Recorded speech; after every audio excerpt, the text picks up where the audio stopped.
contracts and getting known without generic ChatGPT slop.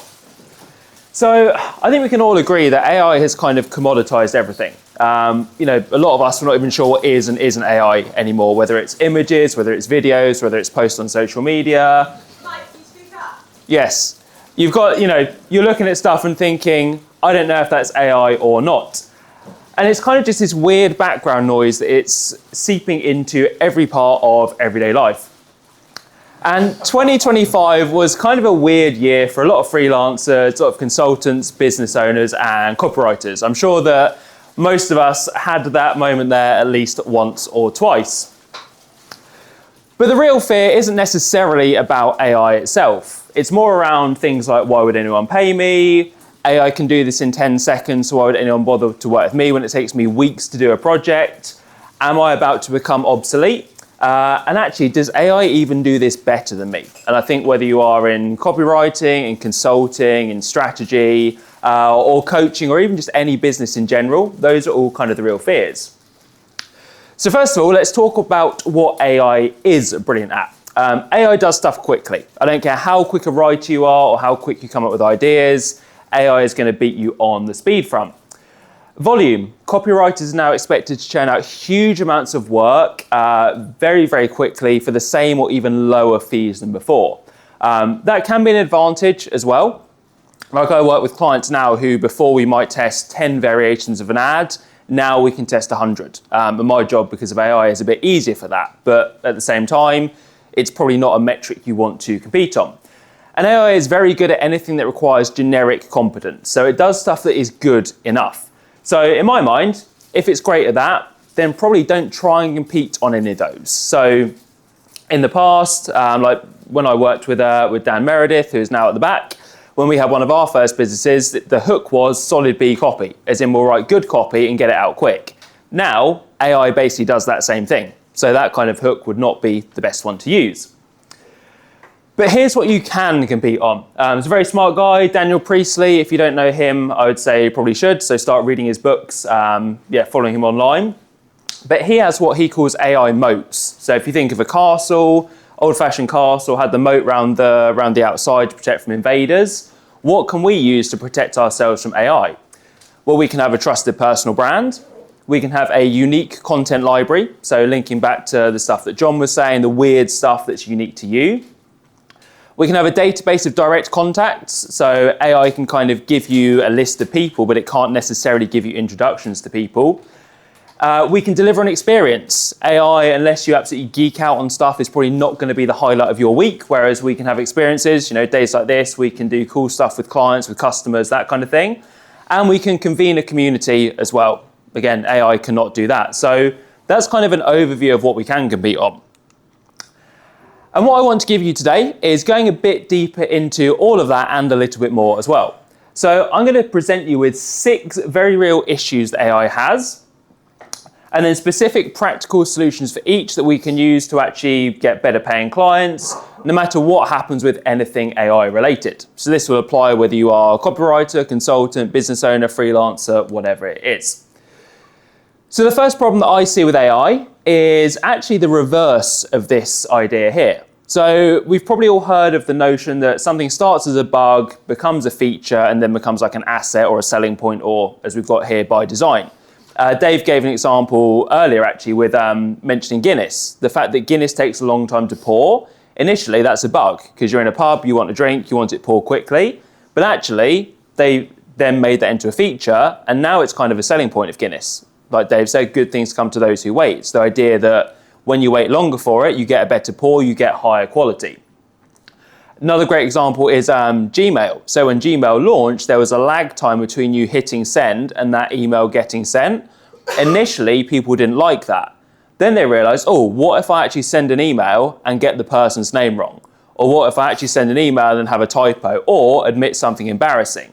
So that small delay then became a feature that now with Gmail, I think, is it like 30 seconds you have to undo an email send? Now it's by design. They turned it into a benefit. With AI, it's actually kind of gone the other way. I don't know about you, but when I saw stuff 18 months ago that said AI powered or now uses AI, I was like, oh, that's cool, that's different, that's new, I'm excited by that. that must have been created by someone really smart who knows what they're doing. I'm going to pay more for it because it's new technology. Then sort of 6 months ago, most of the products like that, you started thinking like, nah, that's fine. I'm neither here nor there about it. It might be an advantage, it might not. Now, in a lot of spaces, you see things are AI powered or AI generated. You actually see it more as a bug. You think, does that person really care? Have they just kind of taken the quick option with this and outsourced it all to AI as opposed to doing it themselves? So we've kind of gone the opposite way with a lot of certainly generic AI with generative AI as well. We've kind of gone the opposite. We've gone from design to feature, now potentially seen as a bug. And AI also has a lower perceived value. So they've done a few studies on this, which are quite interesting, where they've basically said to people, they've shown them, taken two groups, shown them two identical pieces of art. And they've told one group, this has been designed and created by AI. And they've told the other group, this is being created by a human. And actually, in most cases, people are prepared to pay more money for the one that's being created by a human. Because in their mind, they go, well, there's a story behind this. You know, art is often not about what's on the page. It's about usually how horrific the artist's life has been and how many struggles they've gone through and all that kind of thing. So they want to pay for that. They want to pay for the effort as well. There's that notion of someone has actually slaved away over this. They've put their craft into it. They've, spent years studying. I want to pay more for something that's been done by a human. For all I know, that AI art, someone sat there with a prompt, whacked it into whatever, and the first thing that's come up is what they've published. So the lower perceived value really gives us an advantage to stand out. Great example of this as well is Dyson. So when James Dyson first came out with, I think it was called the DC01, was the first Dyson vacuum cleaner. One of the angles in the ad was that he'd had 5,126 failed prototypes. And number 5127, that was the one he felt confident enough in releasing.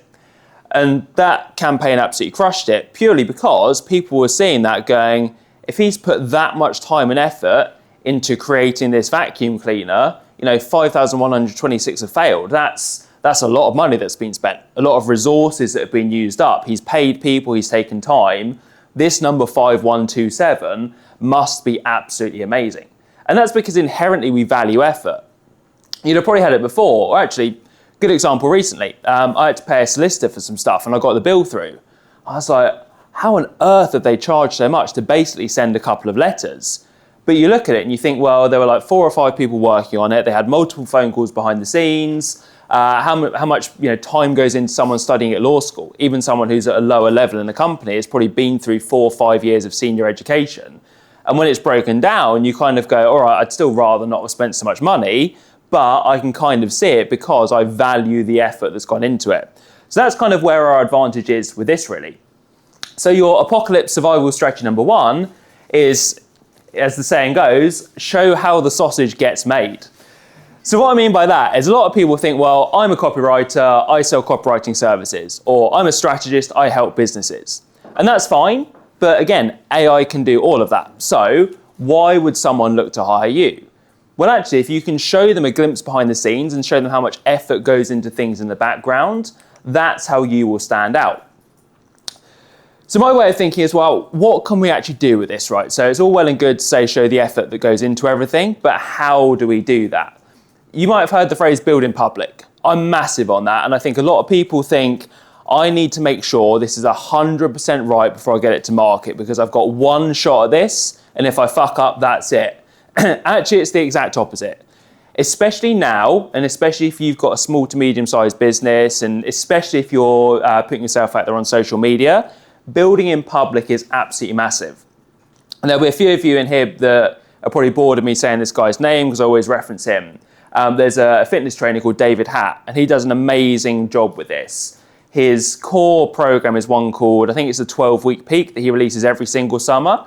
The moment that program's finished, he's on his Instagram stories basically every single day, giving updates on what he's going to do to make the next 12-week peak even better.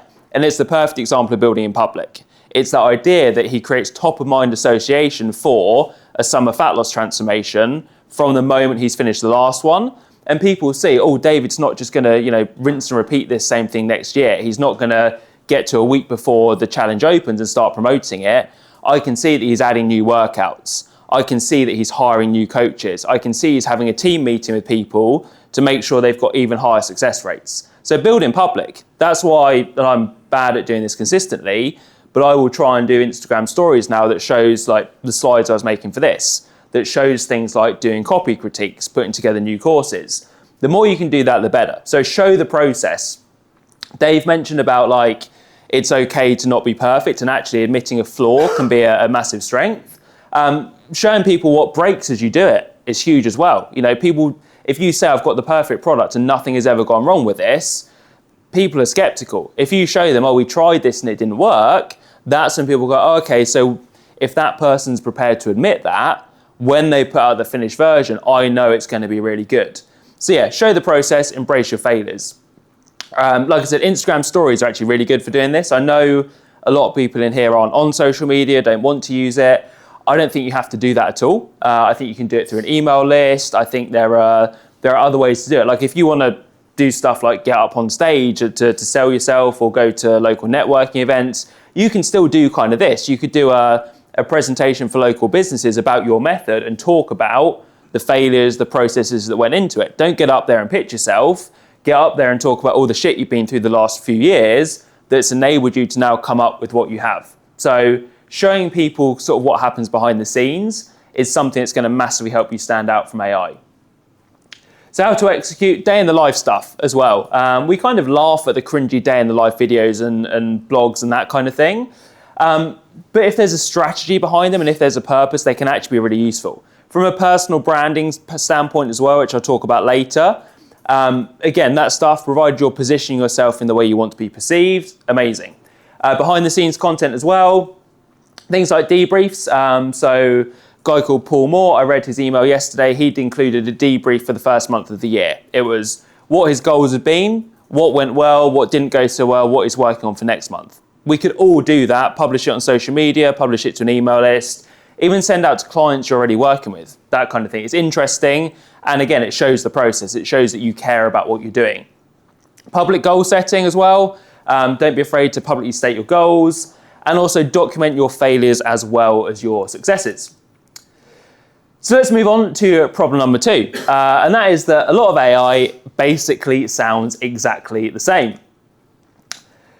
So yeah, so much AI copy just sounds the same, and it also sounds like AI. So this one actually, I include this screenshot because it really surprised me. It's a copywriter called Chase. I'm never sure if it's Chase Diamond or Chase Diamond. I used to really like a lot of his stuff, and then I think this was an email he sent out the other week, or it might have been on his LinkedIn.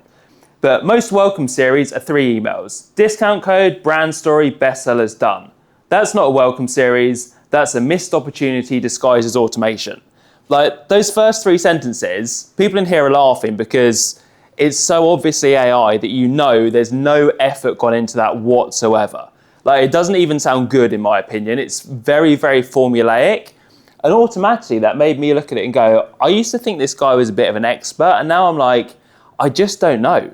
If he's not bothered enough to create his own content and he's just saying to ChatGPT, please write me a post about X, and there's no editing going into it whatsoever, what's he going to do with his courses? Is he just going to say to ChatGPT, hey ChatGPT, I want a course about email welcome series, can you create one for me? And he publishes that. Well, I could do that for myself. It's probably not going to be much good. There'll be nothing of substance in there. Why would I spend money on that? And that's not to call him out or anything. There are lots of people who are doing it. I've seen plenty of people who I used to very much respect doing a similar thing. But it's just an example that even people who you would think are higher up the tree are still doing this kind of thing. This one made me laugh because this was a comment on one of Daniel Priestley's LinkedIn posts. And what I love about this is the comment 1 and comment 3 basically start in exactly the same way.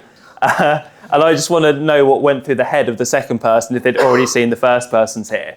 So yeah, the top 3 comments, which again, as per the last one, very, very obviously AI generated. So if you can't see it at the back, we've got, this is the part most people miss. The problem isn't reach, it's resolution, as the first one. Second one, it's not about reaching everyone, it's about reaching the right 10%. And then the third one, this is the part most people miss. Niche isn't about being smaller, it's about being spend aligned.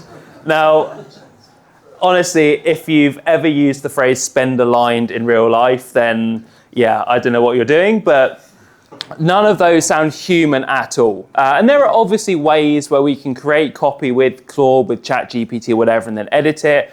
I'm not against doing that. I've got clients who I might do that for a bit. But as I said, it's just signaling a low effort and everything is starting to sound the same. We've got this term now, AI slop, and this really is the prime example of that kind of thing. Another one, this won't be filled with examples, but I found this one funny because it says, 8 years ago, I was on a sales call with a potential coaching client. I'm mid-sentence explaining the 7th fast action bonus, and a tiny voice in my head goes, wow, I sound like a friggin' used car salesman right now. Felt like a complete idiot. The script, the fake confidence, the awkward pivot where I stop being a normal human and start selling. And he's talking about how cringe his previous experience was whilst using cringy AI copy. So the cycle just continues. Again, what's interesting with this is, it's not that slide, I'll come to that in a minute. But point here, actually, I'm going to go to that next one. No, I won't, it's not in this section. That's good.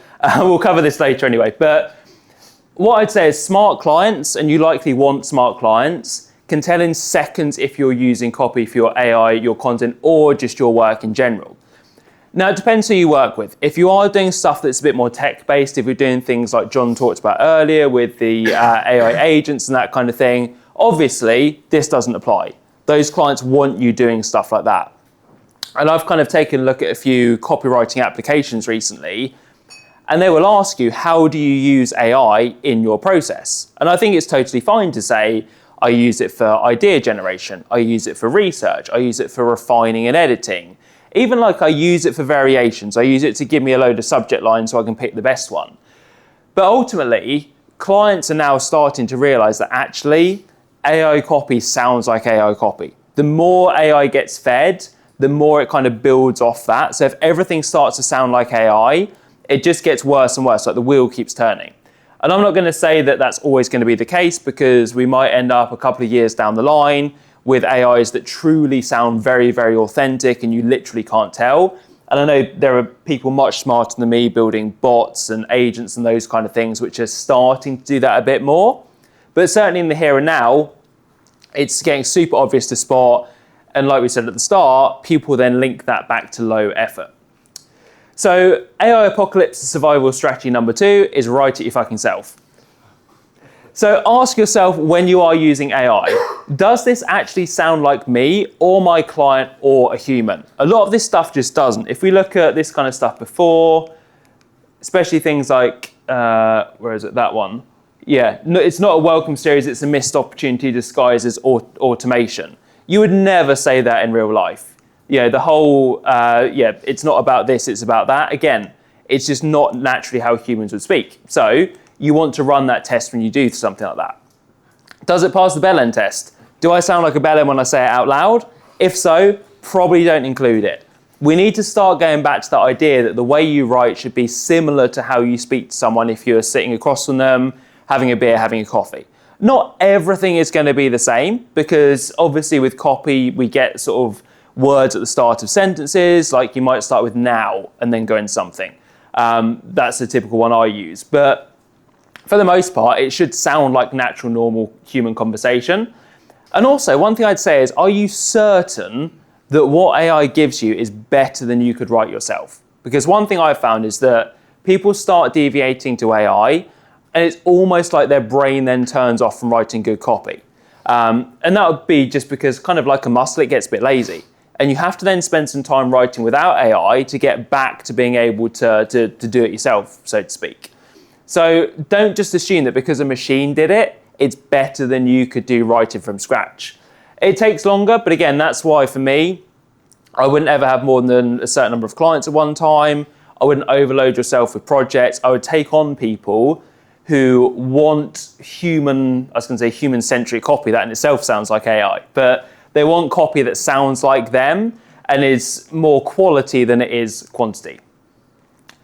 So just some typical AI tells, and there are literally hundreds of these, but anytime you're writing something like, it's not X, it's Y, or variations of that, The word quietly, AI loves putting quietly in there.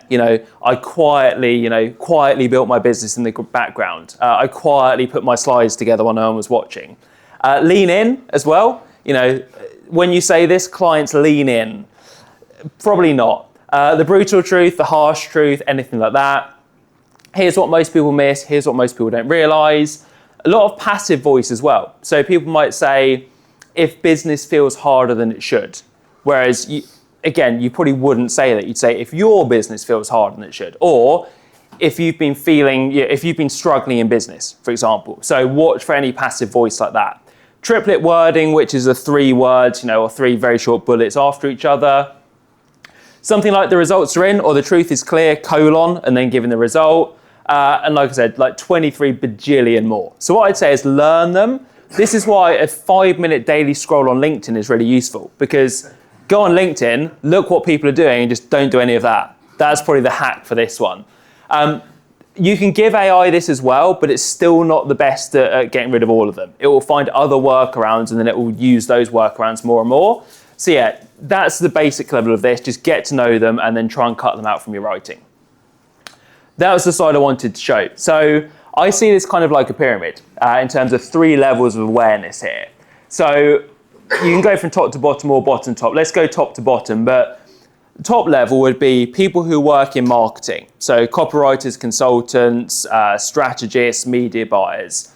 That level is where they start spotting telltale signs of AI copy. We've already passed that. As you can see in this room, most people found it funny when we were looking at the cliches.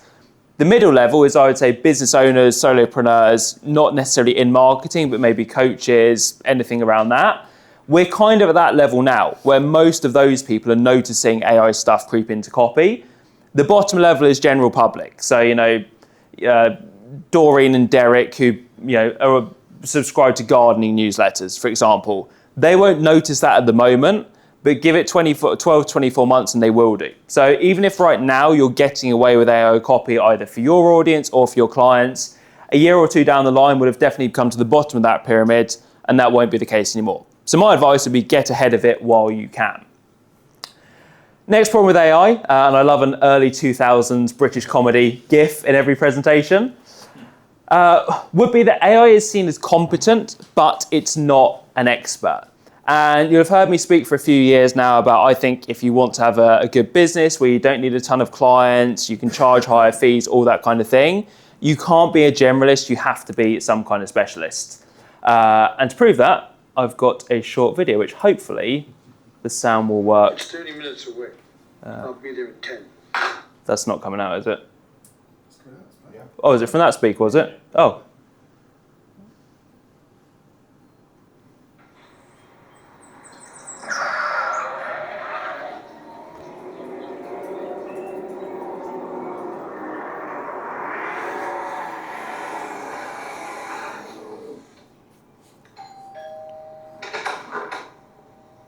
You're Jimmy, right? This is your house? Sure is.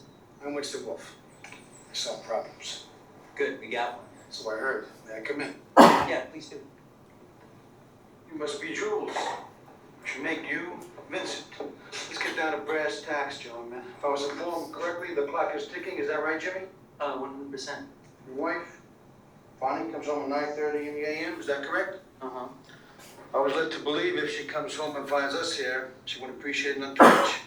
You want it down. All right, that gives us 40 minutes to get the fuck out of Dodge. Which, if you do what I say, when I say it, should be plenty. Now, you got a corpse in a car, minus a head in a garage. Take me to it.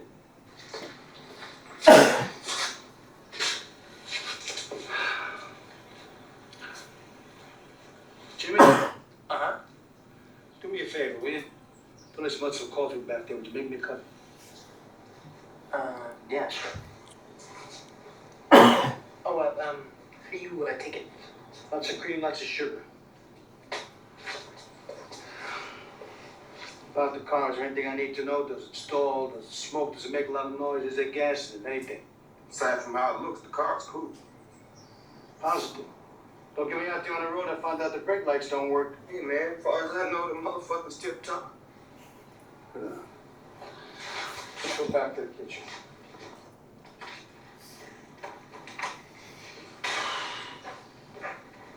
Here you go, Mr. Wolf. Thank you, Jimmy.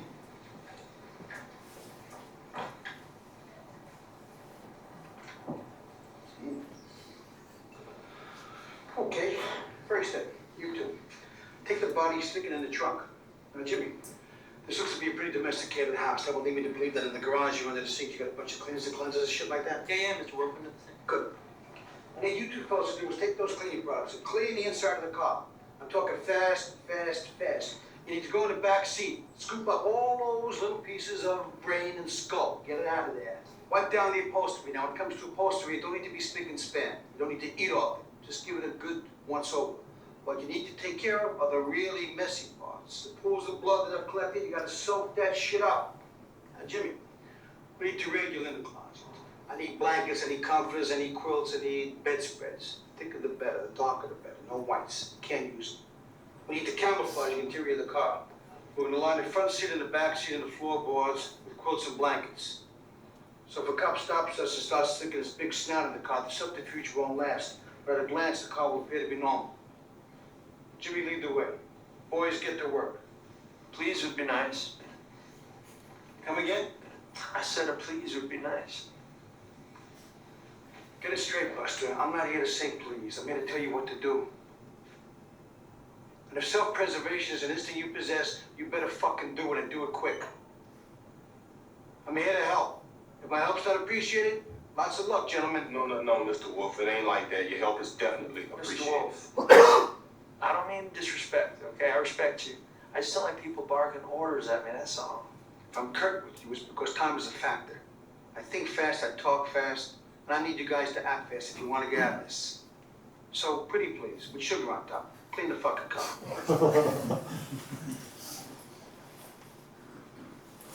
Don't be looking at me like that, all right? I can feel your look.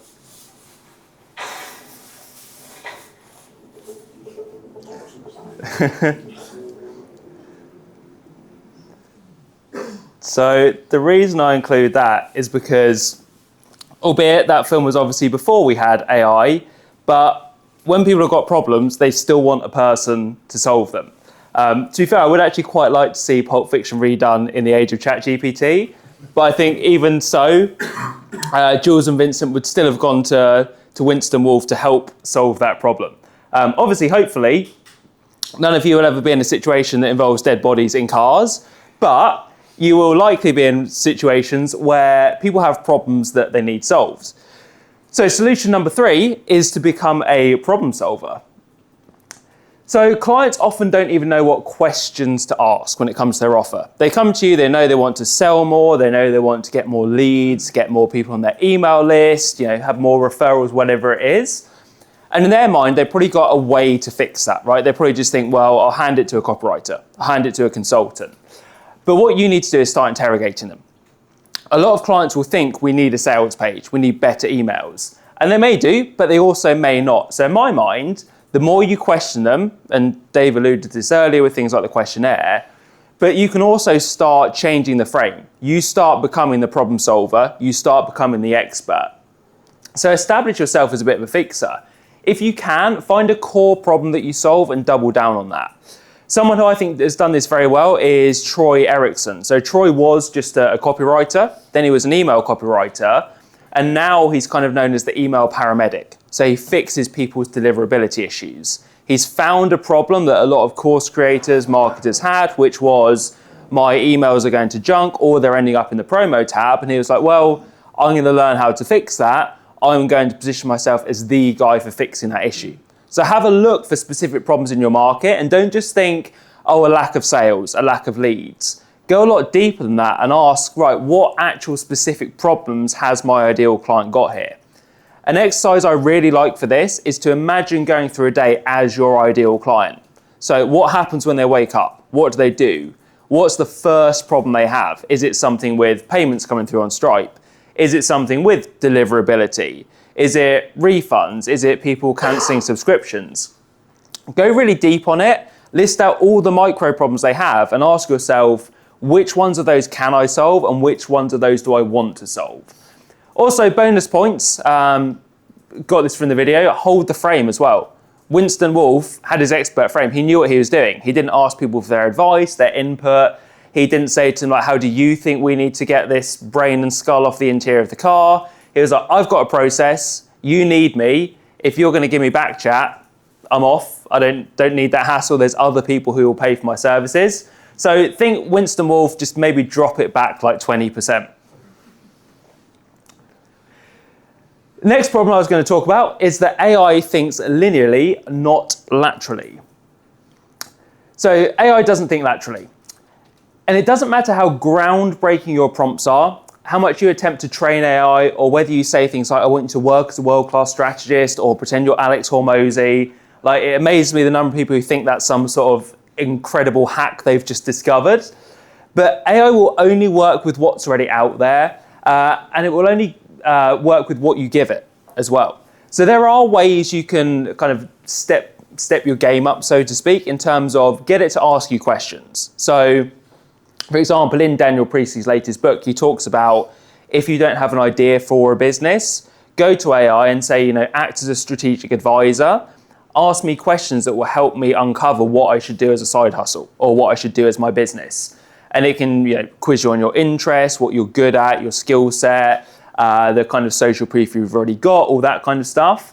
But ultimately, AI still can't create truly new, unique concepts or ideas. Like John said, that's why everyone's playing on those first two levels of marketplace sophistication. The number of people who've come to me in the past and said, sales have slowed down, we just need some new email copy. Or sales have slowed down, we're going to try a VSL instead of a sales letter. It's like, well, yeah, maybe that's going to work, but it's going to be much more, if that does work, it's because of other factors, not because we've just done a copy refresh. It's all about new ideas, right? And that's kind of what I've been doubling down on the last 18 months, 2 years or so.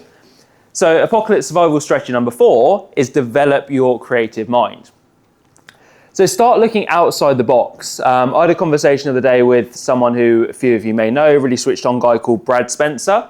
He and I met in Orlando last year and we've sort of kept in touch a bit since, had a Zoom the other day. And we said, we're amazed how many copywriters and consultants only work in the marketing world. They sit at home all day in marketing Facebook groups, they read marketing books, they listen to marketing podcasts, they talk with other marketers, they write copy, write emails, they go super deep down that side of things, but they don't do anything outside of the industry. They don't kind of have other hobbies and interests. And one of the reasons why I go to coffee shops is actually, apart from just the fact I like going out to work, it's the idea that I do overhear people talking, not in a weird eavesdropping way. You just happen to hear stuff, right? And you hear things about people's problems, hear stories they've got. At a very minimum, it gives you great ideas for content. The number of times I've started off an email with something I've heard at a coffee shop, but also it shows you what, maybe this isn't the right term, but it shows you what kind of normal people are thinking about, people who aren't in the marketing world.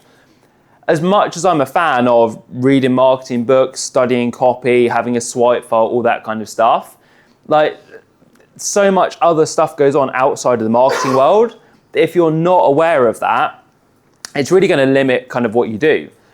Some of the most successful people I've seen transition to being copywriters come from either hospitality, because they're used to dealing with people, so bars, restaurants, hotels.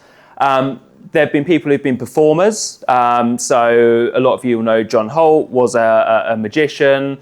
Someone like Kevin Rogers was a stand-up comic before he became a copywriter. And teachers as well, again, used to dealing with people. So anything like that, you get to know how people work, you get to know what makes them tick, and it just broadens your areas of thinking. So I'm not saying that you have to go and change career as a teacher for a year, but start looking outside of marketing. Get hobbies and investigate them. Go really deep on stuff. And just ask yourself, if we had no limits here, what would we do? One thing I do like LinkedIn for is there's a few pages or a few profiles that share just bizarre marketing campaigns that knocked it out of the park. They're kind of weird, they're irreverent even, they're funny. And it's been those things that on paper, they just wouldn't work. And that's why I think you just got to test stuff, right? There's some offers you think will go absolutely crazy and just don't. And other offers are almost like a throwaway idea and really take off. So any way you can get as a testing ground, definitely do that. Have a think as well of what if we did the opposite of what we thought was a good idea. Rory Sutherland has a phrase that is, the opposite of a good idea is another good idea. And we see that as well with Cialdini's principles. Like scarcity is considered a principle of selling, principle of persuasion, but also social proof. So scarcity is you should have this because it's rare, because you'll be the only one who has this. And social proof is you should get this because lots of people have got it and you should be like them. Those kind of work against each other, but they both work. So try not to get too stuck in the mindset of I'm going to model this funnel, or I'm going to model this hook. The whole Russell Brunson idea of funnel hacking, right? Yes, there's stuff that works, there's frameworks, there's structures, all that kind of thing. But the ideas that underpin it all, where you really see the most leverage is when you go outside of the box and you think differently. So how many rules can you break in your marketing? What damaging admissions can you make? What stuff can you admit that you fucked up on? How can you be either stupidly expensive or stupidly cheap? Anything like that, it's worth experimenting with. And then just understanding why people really buy. And that's the whole, why do people buy a hammer? Well, it's to get the nail in the wall, to hang the picture, to have people go, oh, wow, what a lovely picture, what a nice house, and they come around, all that kind of stuff. That's kind of a day's worth of presentations in itself, but I'd encourage you, really look at the true reasons behind why people buy. So like I said, that's why I created ABP, Action-Based Psychology, which a lot of you in here have done. Anything like that, I'm not here to pitch that, obviously, but that's kind of why I started going down that rabbit hole, just because for me, that's the way it was going, right? That's what I could see was happening, was that copy was becoming commoditized to a degree. So yes, you can still do very well as a copywriter, but that's kind of the next level beyond it. But even if you want to go kind of start a bit smaller, just start reading books like this. So there are some there that are a bit more traditional copywriting, but honestly, the more stuff you study in different niches, the more I think you pick up that can apply to marketing. So I'm reading a book at the moment that's on, it's actually one of Victoria's books. It's about sort of, I think it's called Poor Economics, and it's about things like why welfare programs often don't work. And it talks about, in the third world, why when you give people free education, is there actually a really low uptake of it generally. And the ideas around that are absolutely fascinating. And my brain's going, how can we apply this to copywriting and marketing? What's going on here that maybe it makes an interesting story? Maybe there's like, as John mentioned earlier, that you can find a weird in it. Is there something there that stood out from a study, from an experiment, from a story? But also, why are people being given something that could literally change their lives? They're being given it for free, but they're not taking it up. And you learn really interesting things about people's motivations. It's about maybe they're distrusting of schooling systems, maybe parents don't want to send their kids because the kids are more valuable to them when they do work at home, all that kind of stuff. So for me, I always have a marketing book on the go and something else on the go at the same time, whether it's fiction, whether it's a non-fiction from another niche, but read stuff that interests you and you'll find that you start making marketing lessons from it. So your apocalypse survival strategy number 4 is develop your creative mind. And even if you don't want to go deep on this stuff, I would say start looking at kind of persuasion principles that go beyond just stuff in regular copywriting. So look into the decoy effect, understand what heuristics are, things like the illusion of effort that I talked about right at the start, decision architecture, so how people actually make choices, things like micro commitments, which is getting people to say yes to small things and gradually building up. Framing, because we never make decisions objectively, we always make decisions based on other things around said decision. Friction, which is how easy or difficult it is to make a sale. One of those things, again, that can go both ways. Sometimes you want less friction to make a sale, other times you want more friction. Anchoring as well, and then all of Cialdini's principles, they're timeless, you won't go wrong with that. Sorry. We'll give them that on that course. Oh, amazing. So already got that with Dave's course as well, so definitely grab that. But all of those kind of things, well worth studying, even just having a base level of understanding. Most copywriters, most consultants either don't know that stuff or they've only got a very low level acknowledgement of it. So if you can start bringing that into what you do, you'll massively stand out. Also, I just threw this in somewhere, AI also just gets stuff wrong. I'm sure we've all had that experience with AI. Can I do this? Yes. That really didn't work. Oh no, you're correct. I was wrong. So yeah, just be wary of that. Also, if you're talking to a client or a prospect rather, and they talk about, well, we can just get AI to do that for us, you might just want to send them this meme, or maybe come up with some examples of when this has happened with you and you've actually used AI without knowing what you were doing necessarily, and got something that somewhat backfired. So problem number 5 with AI is that it's also somewhat basic. So basic and low effort, which is kind of similar to what I spoke about as the first point. But AI is fantastic at producing okay stuff at speed and at volume, but not with any depth that's truly required to get higher paying gigs. Like I said, one thing that I found interesting recently with copywriting job boards and applications is that a lot of them have kind of said in there, like, how do you use AI in your process?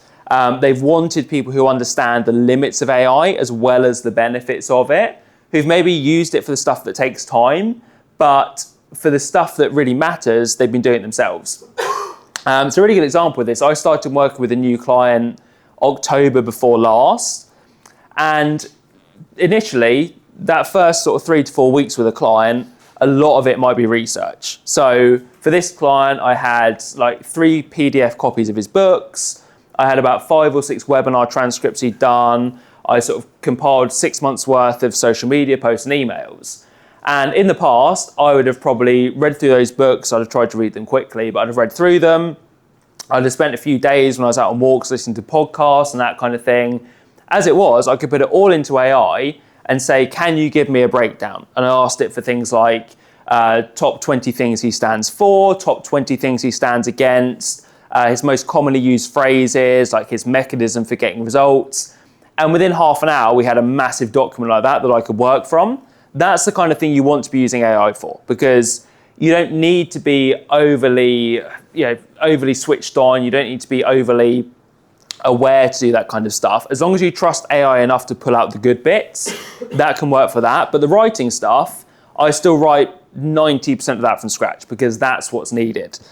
And like I said, more and more clients in marketing are realizing that that's the way to go. You automate and you speed up the stuff that doesn't require a lot of intellectual experience, and the rest of it, you still kind of do yourself. This also applies to outreach as well, which is kind of where I'm going with this. But survival strategy number 5 is to go deeper. So obviously, pitching for clients and trying to get new business is something that I think most people would say, I'd like to be better at that, or I'd like to have a higher success rate. So I've been very fortunate that I've not had to kind of go out and look for business for a number of years now, but I do like to try and keep a toe in with what's working in terms of outreach, because I teach outreach, and I think if you teach something, you should be doing it to a degree. So at the start of the year, I thought, you know what, I'm going to try and reach out to 10 people a month who I really like, really admire, and would enjoy working with, right?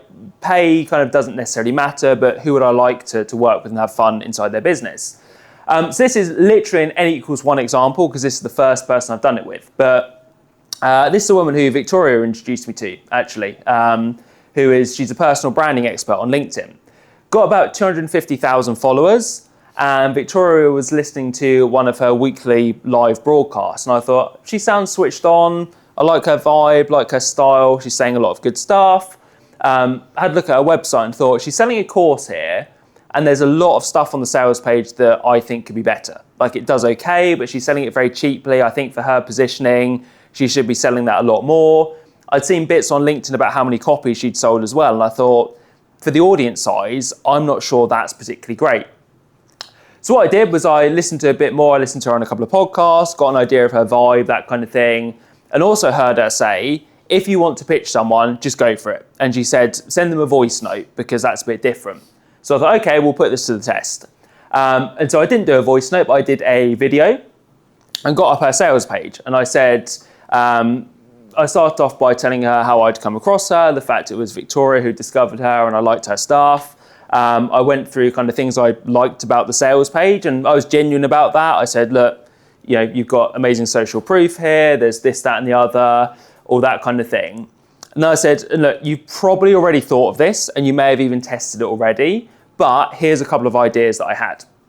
And I ran her through the idea that actually she was selling this course for like £79. And I said to her, have you thought about either doing this more as a certification, so people become certified as, they're accredited by you as a branding specialist, which you could charge more for, or have you thought about doing an agency version? Because you ran a successful agency, there are a lot of agencies out there who offer branding.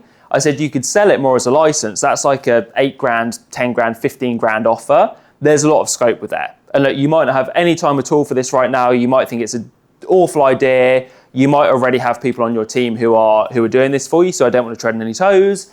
But if it's of any interest to you, let me know, more than happy to chat. And a day and a half later, I got that back, and I've got a meeting with her marketing manager this week. Like I said, N equals 1 example. I'm not suddenly going to put together a course saying, here's how to get meetings with, influencers, marketing managers. But to me, that was testament to the idea that what I've kind of been a proponent of for a while, but really think is more important now, of going deeper and reaching fewer people rather than trying to spread your net wide and just doing mass cold outreach. Now, there is a time and a place for mass cold outreach, and I think when you're starting out, if you dedicate a certain amount of time to that every week, I think that's a good idea. But if you're at that level where you're looking for I hate the word, but a higher level of client, for me, this is the way to do it. There's also things like getting in the room with people, networking events, getting warm introductions. But if you're going out cold, this links in with the last one in terms of the behavioral psychology stuff, because it's not just saying, here's how to have a better headline, here's how to do better emails, that kind of thing. It's bringing a new idea to the concept she's already got, where it's not a copywriting thing, it's not necessarily a marketing thing, it's something different that I've thought of that other people might have done as well, but could actually make a difference to her business. So if you're looking for clients, I would say that kind of approach is probably one you want to be looking at taking a bit more. The other thing is just go deep with content. So one of the reasons why I started doing a podcast is because actually people get to know you, they get to know your thoughts and opinions. Sometimes that's a bad thing depending on what your thoughts and opinions are, but it's going to draw the right people to you. And again, you don't have to start your own podcast. That's quite a big endeavor in terms of time, commitment, cost, all that kind of stuff. But look at getting on other people's podcasts. That's a very easy thing to do. I know from my stint doing it that actually it's sometimes quite hard to get guests. And if you say to someone, I'm happy to turn up at your studio whenever you're doing your next lot, here's some questions you can ask me, be happy to have a chat, most people will say yes. All right, again, you're not going to get on Stephen Bartlett doing that, but mid-level podcasts, I think people are often surprised at how much, how open other people are to have you on something like a podcast. So again, long-form content. Sharing your personality as well. I often use this as an example. This is an email I sent to promote the special edition of the Coffee Shop Frontline, where I talked through like my day, my values, all that kind of stuff. Again, this is it could easily be a presentation itself, the value side of things.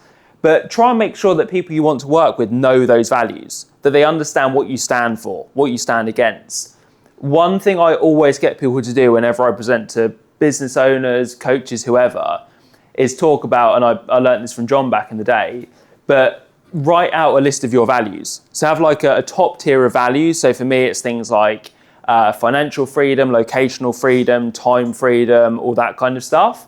And then a tier 2 list of values. So that would be things like being an expert, helping people, making good money, anything like that.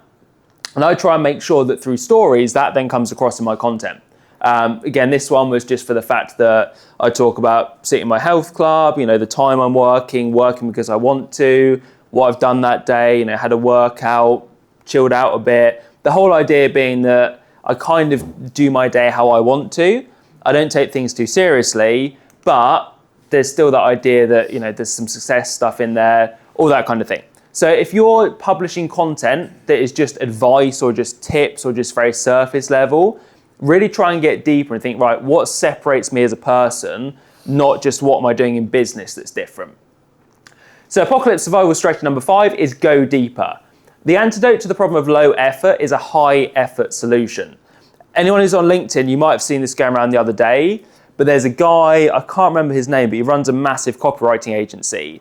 And someone had sent him a pitch letter that was just one page of A4, and it was numbered at the top. It was like number 1 out of 6. And the message was basically, I've picked the 6 people I most want to work with in this world, and I'm writing them this letter. Some of it was handwritten. It alludes to the fact that at the top there was like the 1 of 6 or 2 of 6. And he said in there, this doesn't denote my favorite person whatsoever. It's just you're one of the top 6. And this copywriting agency owner posted it on LinkedIn and said, I'd be an idiot not to at least talk to this guy, because I get cold pitches all the time saying, I'd love to work for you, or like, what can I do for you? He goes, well, someone's making me work there that I'm now having to think, what could I get them to do? This person has gone out of his way to do something different. I'm going to have a chat with him. So if you're looking to reach people, find interesting, unique ways of doing it that basically shows you give a crap about their business. It shows you don't mind putting in some effort up front, and it might not pay off. And then follow up with them as well, because people are busy.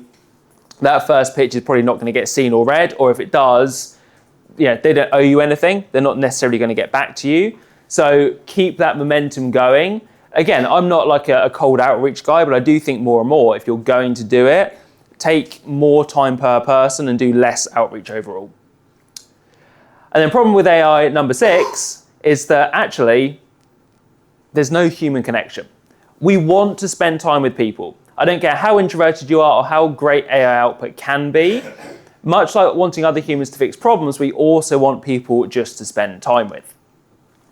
This is really interesting because when I was putting this together, I thought, is that just a load of shit that sounds nice and isn't true, or is there any research to back this up? I found quite a cool article. So a 2024 Gallup survey found that 1 in 5 adults in the US said they felt lonely a lot of the day yesterday. The American Psychiatric Association reported that 30% of adults felt lonely at least weekly and 10% experienced it daily. And the CDC now considers social isolation a serious public health risk, declaring that it increases the chance of premature death as much as smoking or obesity. So we like to be around other people. It's in our nature. Dave, you start off saying that? Yep, if you land on Mars, what do you want to see? Another human being. So your apocalypse survival strategy number 6 is to be the connector. So start bringing people together. So you could join or host a mastermind. And I don't even mean a paid one here. Like, yeah, paid ones are great because you learn stuff and you're accountable and you don't want to waste your cash. You go and implement and all that kind of stuff. But you can be part of free ones. Free ones are great. If there isn't one near you, start one up. It can be with other copywriters, marketers, strategists, that kind of thing, or could just be with business owners in general. It's a nice excuse to get out and do stuff. There's one they host just down the road from here called the Marketing Meetup, which I think they're starting to go global. They're definitely nationwide, but there's ones, I think they've got some in the States, a few other countries as well. Get yourself along to one of them. Like, I'll be totally honest, it's not the kind of place where I think that a copywriter or a consultant would get a lot of high-paying business from, but it's cool to know people. It's cool to network. It's cool to bounce ideas around and just get out there and talk to people a bit. You can include client meetup days in your services or programs. So I know some people in here, the fitness coaches, or if you've got like some of the guys who do mentoring for PTs and online coaches will already have this. But if you don't, why not start doing it? Even if you're a strategist or a copywriter who's only got 4 or 5 clients, why not, take people for a spa day once a year? Make sure obviously you're charging enough that you can include it in your margins, but do that.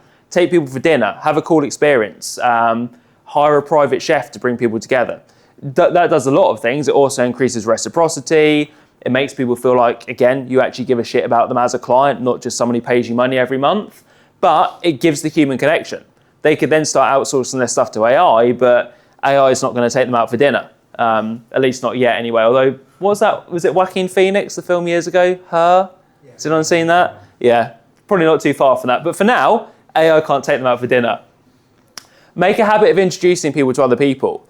I try and do this a lot more now, of when I meet someone who I think is going to be, there'll be good synergy with someone else I know, I would do an introduction.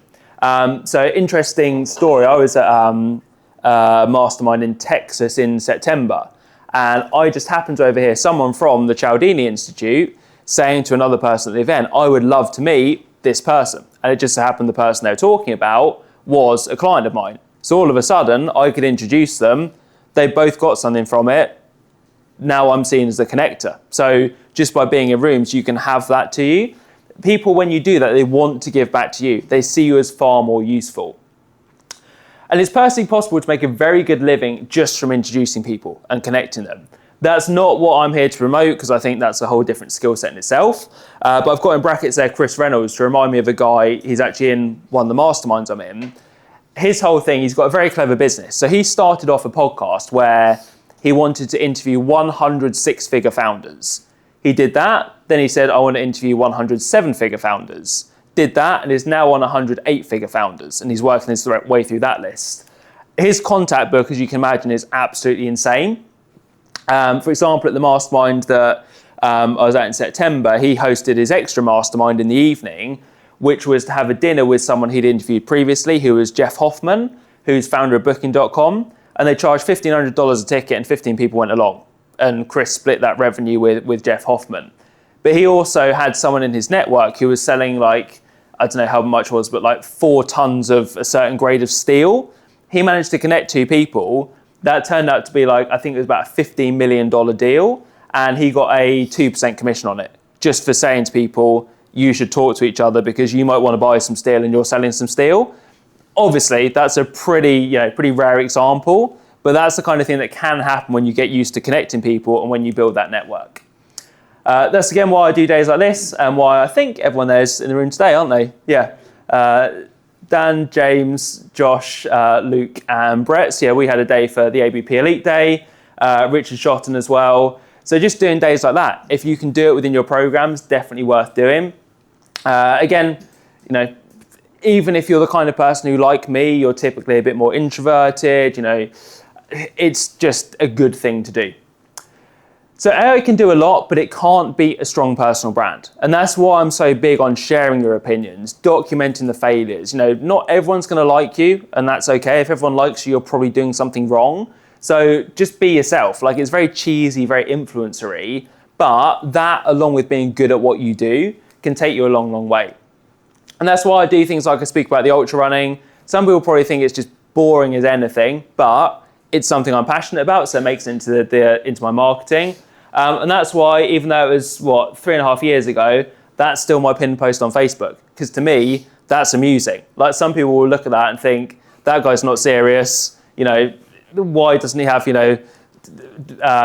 whatever people do, you know, founder of so-and-so, or director of so-and-so, or CEO of this company and that company and what you do.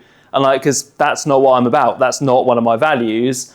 I have something sarcastic and stupid because if you don't like that, we're probably not going to be good to work together. So anything you can do like that, 100% do it.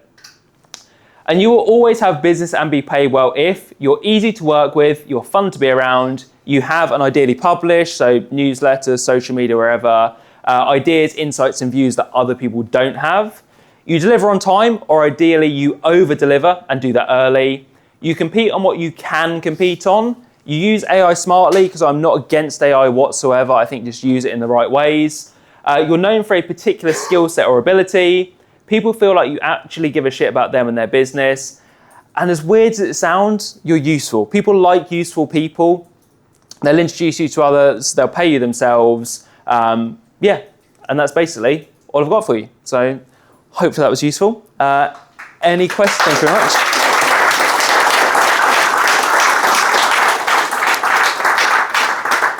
Any questions on any of that?